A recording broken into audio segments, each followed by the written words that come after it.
Team Budget here with another deck profile of a pretty fun deck here that I like to use when I figured out what it was all about. Watts. You never see these bad boys, but they're pretty crazy, all about direct attacking. They all get under bottomless. I'll explain it in a moment how the proper way to run it. But let's look at the monsters first. We run 3 Watt Giraffe. Watt Giraffe is a level 4 Thunder. 1200 attack. When he can attack directly every turn. When he attacks, your opponent cannot activate spells or traps for the rest of the turn. Like, they cannot activate anything for the rest of the turn. So he's pretty good. He's the $5 card, most expensive one in the deck. But then we have our main searcher of the deck, Watt Cobra. He sets up, I guess, what you would refer to as the plays. There's not many really crazy plays that you run in this deck, but he 1000 attack, level 4 Thunder. When he can attack directly. When he does, search your deck for any Watt monster. So you can get another one of him, put him out. You can get one of these. You can get any of the monsters that are just any Watt monster. Followed by Watt Dragonfly. It's like a Mystic Tomato for Watts. When it's destroyed by anything your opponent controls, card effect, monster, like if they Dark Hole, you can get another one. He's better terminology. He's like a Tengu. So what you do is they kill it, get another one. They kill it, get another one. They kill it, then you get like that. It thins out the deck. Or there's a really good play that I'll show you in a moment. Then we have the lock of the deck, the greatest lock in the history of any Yu-Gi-Oh! Hopper.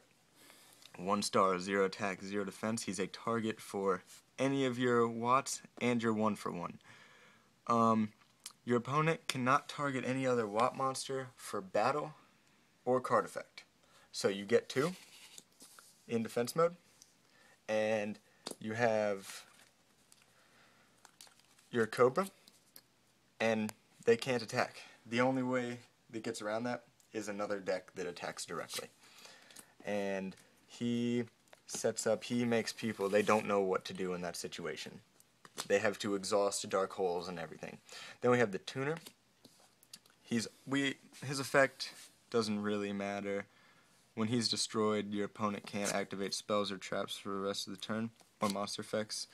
He's just the Tuner. He goes into the 2 6 stars that we have. Then we have one of my personal favorites, Watt Squirrel. Watt Squirrel, you basically only use it for its ability. This card can attack twice during the same battle phase. If this card battles, negate the effects of the monster it battles after damage calculation and in the graveyard. That means forever. So if your opponent, let me see if there's a card here that I can, say your opponent has a Stardust. Like there's a Stardust out on the field, or say your opponent has a Brionac. And your Brionac, and you have enough life points, so you get it out. You attack, Squirrel dies. Brionac's effect is negated until basically it resets itself. So it has to go back, like you Book of Moon it, then flip it back face up, so you waste a Book of Moon. It has to go to the graveyard, then come back, or to the hand and back. It has to essentially reset itself altogether. Then, since they're all lights, honest. Onto the spells. We have 2 Messenger of Peace. Continuous spell, pay 100 at the start of every one of your turns. Monsters with 1500 or more attack can attack. All of your monsters can attack when that's out. 2 Recycling Batteries. It's like a salvage for Thunder monsters. Get 2 from the graveyard back to your hand. 2 Duality. 3 in any deck clogs it up. 1 is retarded. You don't special summon. 2 Mystical Space Typhoons. Self-explanatory. 2 Swords of Revealing Light. Self-explanatory. 1-for-1. So you can set up your Hopper lock. Onto the traps. The Solemn Brigade. Because we don't like our opponents setting up and getting over our stuff. Especially with the current meta and how stupid and broken all the decks are. We don't like them to set up. 2 Dark Bribe. Run Dark Bribe over 7 tools or anything else. I don't care if the opponent's going to draw into the card that they're going to kill me with, then they're going to draw into it next turn. There's nothing you can do about it. Trap Stun, because it's Trap Stun. It's one of my favorite cards in the game. You can stop your opponent from using traps for the rest of the turn, so you can hit for some heavy damage. Now we have a couple staple cards. We have the Mirror Force, the D-Prison, 2 Threatening Roars. Again, we don't like our opponents killing our monsters.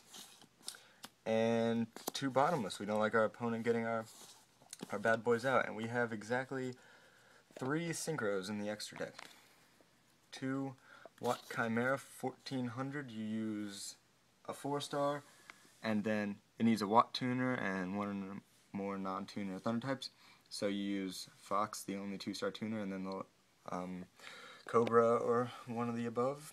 And when he attacks directly, he gets under Bottomless. When he attacks directly, you return 1 card from your opponent's hand back to the top of their deck, basically recycling their deck. And then we have Brionac. It's another 6 that I can get out in a situation that, say they have a bunch of Synchros. I can start popping their Synchros with the Brionac. And that was it. Watt's one of my favorite decks. I actually had one of the best duels at Locals a couple weeks ago. Snuck out against Dino Rabbits, and it was pretty crazy. It went down to the wire. I side decked in Gozen match, and he couldn't do anything. So, Team Budget, we're out of here. Rate, like, subscribe. Peace.